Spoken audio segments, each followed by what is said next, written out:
I'm a little late on this video, but here's episode 5 of Tucker on Twitter.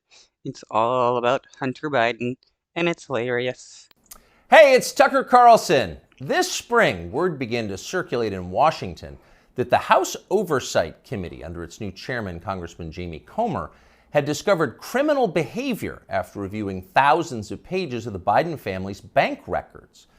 Now, publicly, to the extent they responded at all, the White House dismissed the investigation as, of course, politically motivated. I mean, if this is true, where's any of the evidence that the Biden crime family actually exists, and it's not just Hunter Biden being a spoiled rich kid doing whatever he wants because he's the president's son at the moment, and just being crazy. He got charged with 2 misdemeanors of not paying taxes and a felony of lying about using drugs while filling out a gun form. Oh, big whoop.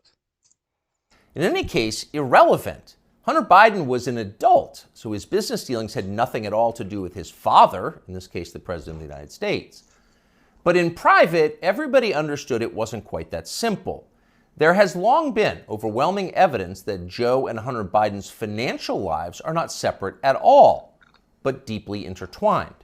On Hunter Biden's laptop, there's a suggestion that the two of them even at one point shared a bank account. And of course, Hunter Biden wrote himself that he kicked back cash from his foreign business deals to his father. He wrote that bitterly. I love how they constantly want to hark about Hunter Biden being this criminal mastermind, yet there's no evidence of it whatsoever. So the Oversight Committee's investigation was potentially a disaster for the White House, a scandal, possibly even the prelude to criminal charges. So in order to get ahead of all of that, Joe Biden's handlers did the one thing they could do. They set up an MSNBC interview to preemptively whitewash whatever Jamie Comer might find. Here's the result of that. This aired on May 5th. Sir, there is something personal that's affecting you. Your son, while there's no ties to you, could be charged by your Department of Justice. How will that impact your presidency? First of all, my son's done nothing wrong. I trust him. I have faith in him. And it impacts my presidency by making me feel proud of him. At least he was wrong about something. Hunter Biden did do some stuff wrong, and that's why he got charged. Okay, time for the master class. For free, you can audit it. Here it goes. Sir, showing appropriate respect, says the shill, there is something personal that's affecting you. Note the wording. Personal, not of public concern, nothing law enforcement might be interested in, but personal, a sad family tragedy.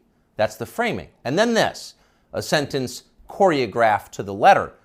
Your son, while there's no ties to you, could be charged by your Department of Justice. I love how he's putting more effort into a question that isn't there.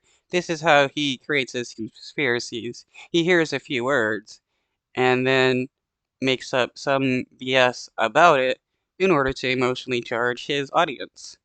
Got that? Well, there's no tie to you.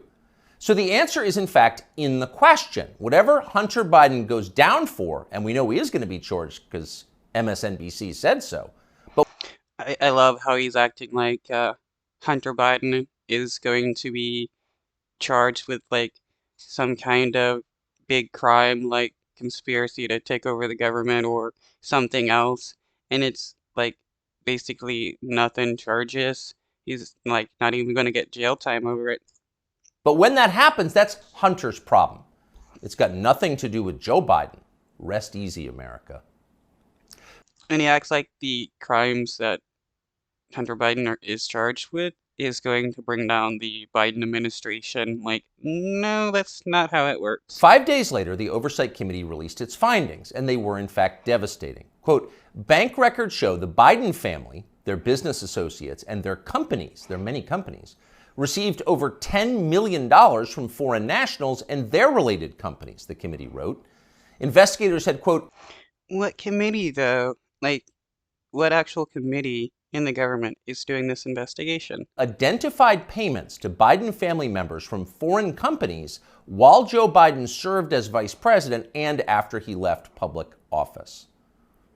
So actually there was something there. It was a scandal. Racketeering, money laundering, wire fraud, those are some of the crimes the Bidens seem to have committed, in addition, of course, to selling out the United States for cash. So what would happen to them? Well, Donald Trump had an idea, quote, "They'll hit Hunter with something small to make their strike on me look fair." Trump wrote that about 2 weeks ago, and it turned out those were prescient words. This morning, Hunter Biden pleaded guilty to pretty much nothing. Biden pled to 2 misdemeanor tax evasion charges, then entered a diversion on a federal gun charge. That's it. Yep, that's it. Oh no, the bombshell has dropped. The evil Hunter Biden has been captured and charged. As far as Merrick Garland's Justice Department is concerned, Hunter Biden is done. There was no pre-dawn raid carried live simultaneously on CNN. There was no perp walk, no handcuffs, no press conference. Because they didn't need one. Above all, there was no felony. Hunter Biden, who broke federal gun laws, can still carry a gun. Big whoop. He lied about using drugs while filing out a gun form. That's like no true big issue. You'd think right-wingers would be against, against banning guns from people just because they're using drugs, because right-wingers are all about anybody having guns no matter what, even domestic abusers, which the Supreme Court has ruled that domestic abusers are allowed to have guns because the Founding Fathers never said that, domestic abusers are not allowed to have guns. It's like it all never happened. In fact, the Justice Department just baptized Hunter Biden. A lifetime of sins washed away in an instant. Wow, the Supreme Court just baptized Hunter Biden. No, they didn't. It was a secular miracle. Most miraculous of all, Hunter Biden somehow escaped a FARA charge. FARA is the Foreign Agent Registration Act, and it is exactly what its name suggests. Under federal law, if you are acting as an agent of a foreign nation in Washington, you are required to register with our government to let everybody know. But when was he acting as a foreign agent? Well, for decades, pretty much nobody in Washington did register under FARA, and precisely no one was ever prosecuted for it. No one. Okay, so why now Hunter Biden if he's a foreign agent? But starting several years ago, the Justice Department began sending people to prison on FARA violations. The official explanation was, we're cracking down on foreign influence in Washington. And of course, privately, everyone in Washington laughed. They knew that was absurd. In fact, it's the Though he was never against the influence of Putin on Trump when Trump was in office. Opposite of the truth. Foreign powers have never had more power in Washington. Their agents are everywhere, in every federal agency and throughout business, down to and including in executive positions at various social media companies. The Biden administration knows all of this, and it's not a problem. In fact, it's their policy. From the administration's perspective, the concerns and the demands of, say, the Chinese government, or particularly the Ukrainian government, are far more important than the needs of American voters. We're cracking down on foreign influence. Please. The point, the only... I love how he pretends to be against foreign influence when he is not against that whatsoever. only point of enforcing FARA, after decades of ignoring it, is to harass and imprison high-profile political opponents. Trump donor Elliot Broidy pled to a FARA violation a few years ago. So did Trump campaign manager, famously Paul Manafort. He went to prison. Last year, the DOJ went after Trump confidant Steve Wynn under FARA. But in the end, the Biden administration overreached so comically that the whole thing was thrown out by a judge. But they tried. So as long as they're trying, if it was a fair system, Hunter Biden would be first on the list of those next to be charged with a FARA violation. In fact, many... A fair system. Tucker Carlson never wanted a fair system, and he only pretends to care about, rights and stuff like that. If Tucker Carlson had it his way, the United States would be a theocratic right-wing Nazi nation. Many of them. Hunter Biden was a foreign agent. He never registered as one. But for years, that's exactly what he was. He sold access to his father and other lawmakers to the Chinese and the Ukrainians and countries throughout the world. When? Where's the evidence of this? Tucker Carlson always wants to make a bunch of claims, yet never brings about any evidence whatsoever. There's no debate about that. The FBI has known about it for years. For years, they've had possession of Hunter Biden's laptop. But they didn't charge him for it today. They never will. Why? Because there's no crimes that you're talking about that actually happened. Well, you know the answer. Hunter Biden has good genes. A more interesting question, though, which is another question the feds will never consider, is what does Hunter Biden do for a living now? This is a man with no obvious job and, of course, zero skills. He spent midlife smoking crack. Yet somehow he's managed to live pretty well despite rising inflation. Oh no, the kid of a rich parent is somehow able to live without doing much. Oh no. That's like, Trump and his kids, where Ivanka and the others had no real jobs, yet Trump was giving them all these high-powered positions, and they were doing nothing while making a bunch of money. Oh no. He's been living in big houses in the costliest residential neighborhoods in the world. He's been paying his stripper baby mama 20 grand a month in child support. And he has retained a team of the most expensive lawyers in the country who spend quite a bit of time sending threatening letters to anyone who asks questions about how they're being paid. We can confirm that firsthand. I think it's funny how he now cares about the kids of the presidents and what they're doing, when Ivanka, who had um, no right to be at the White House and on meetings and stuff like that, he didn't say anything about that, nor her husband getting a high power position just for being the daughter of the president. I mean, the son-in-law of the president. Uh, so, like, why does it matter now? It's because there's a Democrat in office. So now he's wants to fake some outrage to piss off his base. So again, what does Hunter Biden do for work? That's a fair question, and tonight we have the answer. For years, Hunter Biden was an influence peddler. Now, Hunter Biden is a self-actualizer. He self-actualizes for a living. He gets in touch with himself, his feelings, and he follows his muse. Here he is explaining his new vocation in a 2019 ABC News interview. This is new. It's your studio. Yeah. But now he's opening the doors to a place never captured by a paparazzi's lens, his refuge, an art studio where he finds solace in painting. What's the goal eventually? No. Funny, yeah. A lot of people find therapy with art because it's relaxing to be able to let the creative juices flow. Oh, that's the perfect part about it. It literally keeps me sane. His refuge, far from the paparazzi's lens.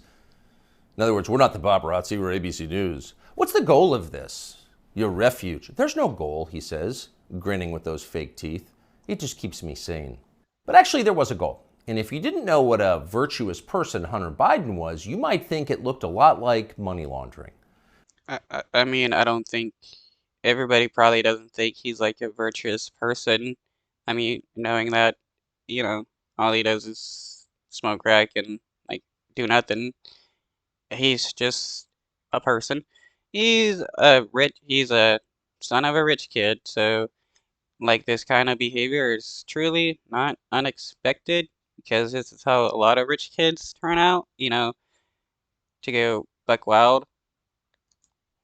2 years after that interview, Hunter Biden was selling prints of his art. And to be clear, just the prints, not the quote, art itself.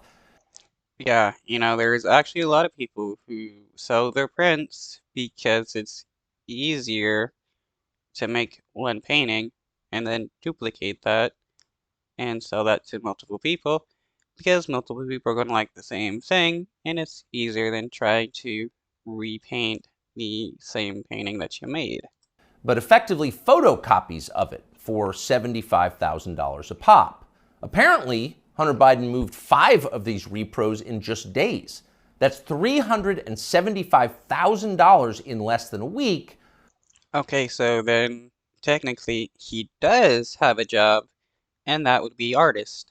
For signing copies of your fake art. As for the paintings I mean, technically it's not fake art. I mean, how, I mean, if somebody made it and made a copy, that art is still, it exists and it's real. I mean, we got a copy of the Mona Lisa in museums, but nobody's like, this isn't real. themselves, childish, self-indulgent blots, those sold for $500,000 apiece. So the question is, who bought them and why? Like, like who bought Hunter Biden's paintings? That is like some kind of big conspiracy theory for Tucker.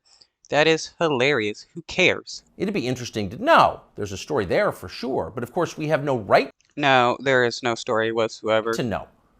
There's no public policy implication. It's not like Hunter Biden's finances have anything to do with his father's finances.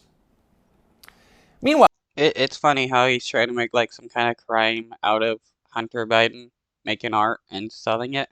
once his father did become president, corporate publisher Simon & Schuster lined up as well to pay Hunter Biden's bills.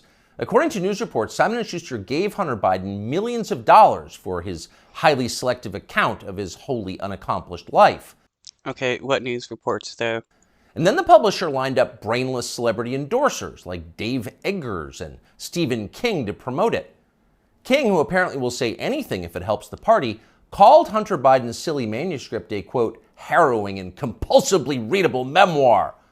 And then Stephen King described Hunter Biden himself as beautiful. Needless to say, the book Is Tucker Carlson jealous that Hunter Biden is liked by more people than he is? sold miserably, but Hunter Biden got to keep the millions, and that was the point. And so on. This kind of thing apparently happened a lot. Again, there seems to be a story here, and we think it's probably worth learning a lot more about it and bringing it to you. In the coming weeks, we will. In the meantime, though, the question is, what can we learn from Hunter Biden's plea deal today? First off, the obvious. For the children of the people in charge, there are no penalties. There are only upsides. They're princelings. They can do what they want. You are not. Therefore, you can't. So don't get any ideas about cheating on your taxes or violating federal gun laws unless you want to celebrate next year's Father's Day through the glass in the visitor's room. Okay, so now he's mad that Hunter Biden did get charged with crimes. Like, what? What's going on here? Rules definitely apply to you, including rules you don't yet know exist. But Hunter Biden got charged with the same, like, laws that other people would be charged with. Like, Hunter didn't get away with his crimes. But there is also a deeper lesson here, a more disturbing one. What we're watching through Hunter Biden's life and through the Biden administration, now entering its third year, is the total inversion of virtue. I love, though, how rent-free Biden has been living in the minds of right-wingers for so long, while, like, basically doing nothing. What was once considered admirable is now derided as stupid, if not racist. That would include achievement, intelligence, honesty, self-control, humility. Those are features of the old America. Nobody says that's racist. That's hilarious. Tucker Carlson is so stupid, and it's hilarious. For yesterday's virtues, they are gone. In their place, all that we once considered contemptible and repulsive, we're told to worship that now. Yeah, because which the right wing thinks is repulsive is just stupidity and stuff. Like they think black people is repulsive. Yeah, and we fought against that. And look at society now. Black people are allowed to be a part of society instead of being segregated. So right wingers can like shut up on what they think is repulsive and stuff because they're always on the wrong side. Here's a small example, but we think a revealing one. In addition to his many other sins, Joe Biden has hired what has to be the single dumbest, nastiest, most dishonest, most ridiculous person he could possibly find for the very public position of White House press secretary. Uh, right. Yet he never said anything about the press secretaries that Trump hired and sometimes almost immediately fired within a few days or weeks. There's a point to it, of course. It was a humiliation exercise. It was designed to degrade the country and dispirit the rest of us. Right. I love how like deluded and paranoid and like conspiratorial Tucker Carlson is.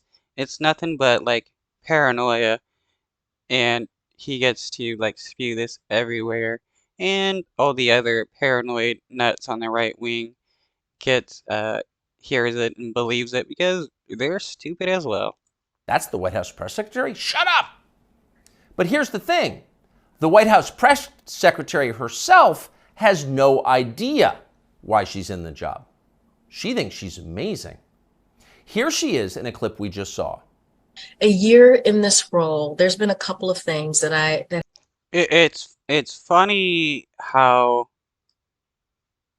because Tucker Carlson hates her for being hired by Joe Biden, that she's somehow a bad person and doesn't know what she's doing as her job. It's hilarious. that has made me incredibly proud. Many things that made me incredibly proud to be at that podium during this historic moment. Again, this is a historic administration. I'm a historic figure, and I certainly walk in history every day. I'm a historic figure? Imagine saying that.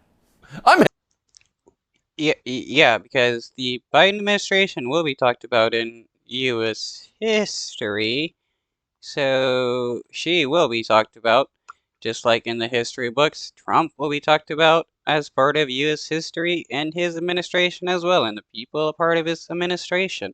So, yeah, technically, she is a historic figure. Historic figure, but she does. And she says it in a burst of sincere self-congratulation, marked by her signature bad grammar. Illiterate, but proud. How is she illiterate? Okay, let's go back and let's see what she said. Of course she's proud. Karine Jean-Pierre is marked by her. Okay. Moment made me. Here she is in a clip we just saw. A year in this role, there's been a couple of things that has made me incredibly proud. Many things that made me incredibly proud to be at that podium during this historic moment. Again, this is a historic administration. I'm a historic figure, and I certainly walk in history every day. I don't see how she said anything wrong. Is it because she's a black person that Tucker Carlson is saying she's illiterate? Self-congratulation, marked by her signature bad grammar. Illiterate, but proud. Bad grammar and illiterate, like, doesn't make any sense whatsoever. It's obviously he's saying this because she's a black person. Of course she's proud. Karine Jean-Pierre is now a historic figure, just like Hunter Biden is now an important artist. Yeah, and she says she walks in history. Yeah, everybody at this very moment is making history. 2020 was history, 2021, 2022, 2023. Yeah, it's all going to be talked about in the history books and schools and stuff like that. So, yeah, and these people are making history. It makes you feel stupid for going to work.